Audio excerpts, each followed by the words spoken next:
Bună ziua!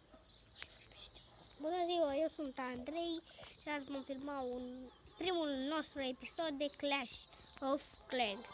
Știu că nu sunt prea bun, dar uitați-mă, da, îmi upgradez fetele la 2 și cam așa ceva. Să-mi upgradez la baloane. Hai să vedem ce putem să facem. Eu aș vrea să atacăm. Da. Hai să atacăm. Băgăm uriaș. Hai să băgăm vreo 8. Să-ți faci sau să ataci? Să băgăm vreo... Stai, cât am acum?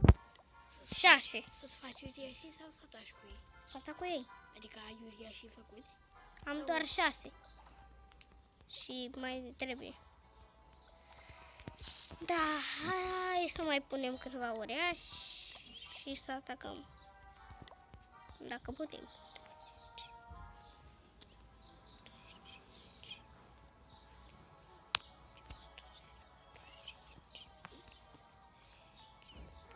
Ce?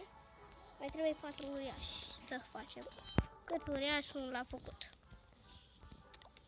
2, 3, 4. Gata. 15.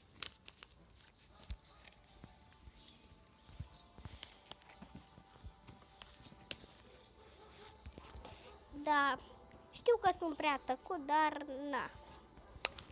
Nu prea vorbesc. Sunt începător. Nu-mi zice gura să vorbesc. Da. După cum vedeți, am 4045 de bani și 1072 de elixir.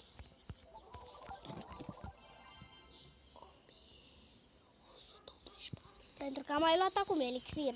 Da, 1184. Acum. Și la bani 4423. Pentru că am luat acum. Da. Nu știu, mie îmi place mult când sunt upgradate la 7 sau la 6.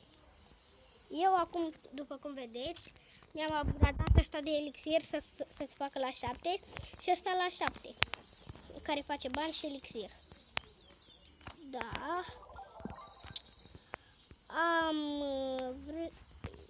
Ștefi, tu ce ai vrea să facem în episodul ăsta? Să atacăm sau? Ce crezi că e mai interesant? Nu știu.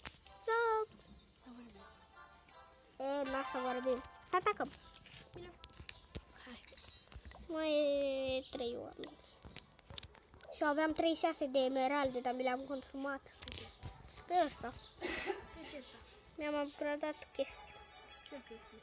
Mi-am upgradat ăsta să se facă. Mi-am luat elixir. Da. Aveam 923 de elixir parcă și mi-am luat. Și am avut 5000. Ia stai, cât îți dă la 15 emeralde? Și am avut 5645 de elixir. Tu ai oprit filmarea. Nu, e aici. Vezi? Uite, vezi? Da, deci eu acum sunt